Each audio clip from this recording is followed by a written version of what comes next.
বান্দা যখন হাঁটে, আল্লাহর বান্দা যখন দুনিয়ার জমিনের মধ্যে বসে থাকে, তখন একজন ফেরেশতা ডান কাঁধে, আরেকজন ফেরেশতা বাম কাঁধের মধ্যে বসে থাকে।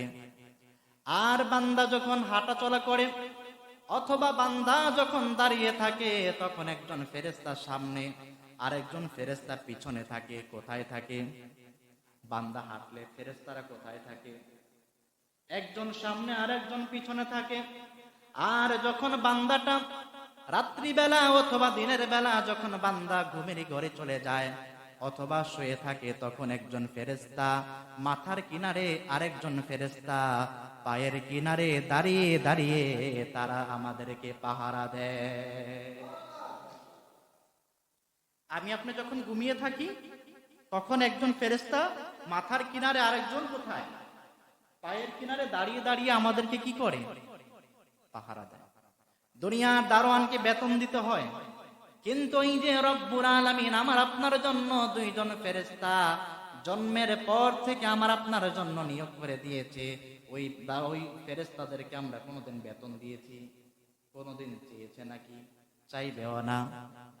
ওই দুইজন ফেরেশতা আমাদের সাথে আছে, তারা আমাদেরকে পাহারা দেয় দাঁড়িয়ে দাঁড়িয়ে। আমরা বললাম রব্বুল আলামিন এদের পরিচয় কি, এদের নাম কি? আল্লাহ বললেন কিরামান কাতিবিন, এরা হলো দুইজন সম্মানিত লেখক ফেরেশতা।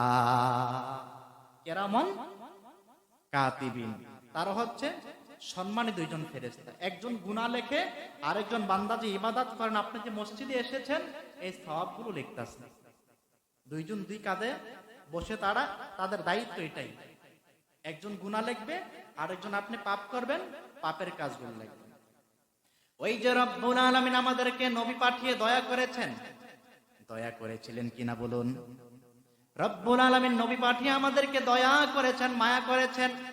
আল্লাহ রব্বুল আলামিন তার ফেরেশতাদেরকে বললেন, ডান কাঁধের ফেরেশতাকে অর্ডার দিয়ে বললেন, ও আমার ফেরেশতা শুনে রাখো, আমার বান্দা যখনই কোনো নেক আমলের কাজ করবে, যখনই একটা নেক আমল